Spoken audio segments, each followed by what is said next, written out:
مالک مکان کو 5 مہینے سے کرایہ بھی نہیں دے پایا تھا۔ ایک دن مالک مکان عیش میں کرایہ وصول کرنے آیا۔ بزرگ آدمی کا سامان گھر سے باہر پھینک دیا۔ سامان بھی کیا تھا؟ ایک چارپائی، ایک پلاسٹک کی بالٹی اور چند پرانے برتن۔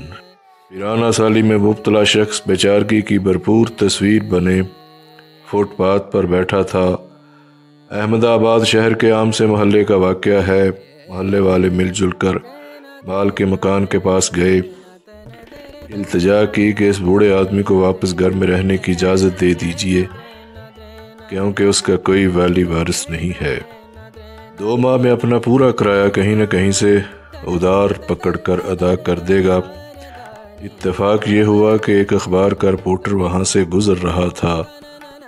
اسے ضعیف اور لاچار آدمی پر بہت ترس آیا۔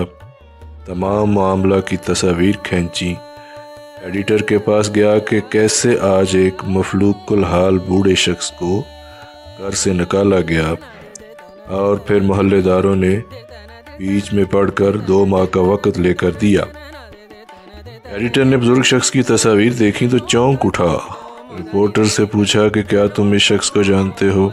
رپورٹر ہنسنے لگا کہ ایڈیٹر صاحب، اس بابے میں کون سی غیر معمولی بات ہے کہ کوئی بھی اس پر توجہ دے؟ اسے تو محلے والے بھی نہیں جانتے۔ ایک وقت کا کھانا کھاتا ہے، برتن بھی خود دھوتا ہے، معمولی سے گھر میں جھاڑو بھی خود لگاتا ہے، اس کو کس نے جاننا ہے؟ ایڈیٹر نے حد درجہ سنجیدگی سے رپورٹر کو کہا کہ یہ ہندوستان کا 2 مرتبہ وزیر اعظم رہ چکا ہے اور اس کا نام گلزاری لال نندا ہے۔ رپورٹر کا منہ حیرت سے کھلے کا کھلا رہ گیا۔ ہندوستان کا وزیر اعظم اور اس بدحالی میں! خیر، اگلے دن اخبار چھپا تو قیامت آ گئی۔ لوگوں کو معلوم ہوا کہ یہ عاجز سا بوڑھا ہندوستان کا 2 بار وزیر اعظم رہ چکا ہے۔ وزیر اعلیٰ اور وزیر اعظم کو بھی معلوم ہو گیا کہ گلزاری لال کس محیط مفلسی میں سانس لے رہا ہے۔ خبر چھپنے کے چند گھنٹوں بعد ریاست کا وزیر اعلیٰ، چیف سیکرٹری اور کئی وزیر اس محلے میں پہنچ گئے۔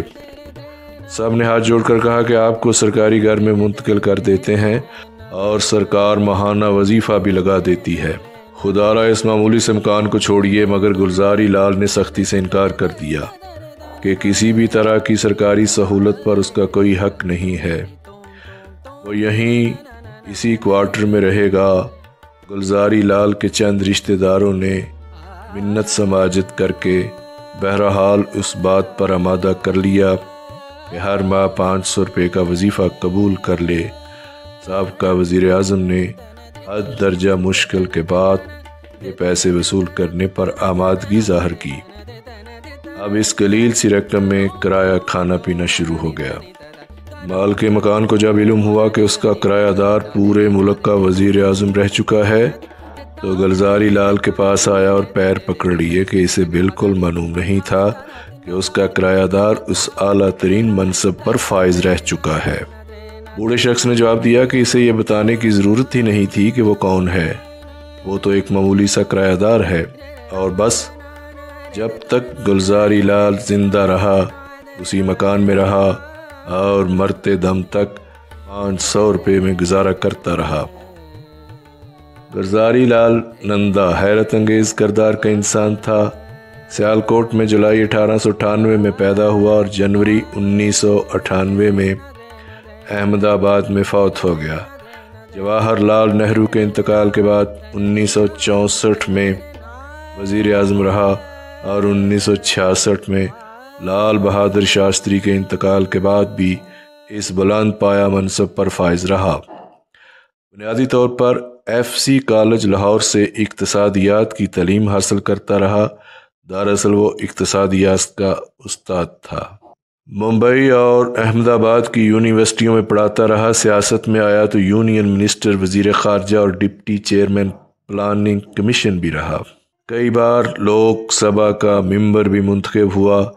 گلزاری لال کا فلسفہ تھا کہ زندگی کا بہت سادہ گزارنا چاہیے، کسی شان و شوکت کے بغیر انتہائی قلیل رقم میں خوش رہنا ہی اصل امتحان ہے۔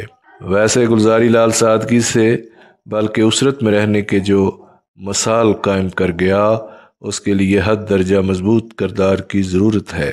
99 سال کی عمر میں فوت ہوتے وقت اس کے پاس کسی قسم کی جائیداد، کوئی بینک بیلنس اور کوئی ذاتی گھر تک نہیں تھا، بس ایک عزت و احترام کا وہ خزانہ تھا جو امیر سے امیر لوگوں کے پاس بھی نہیں ہوتا۔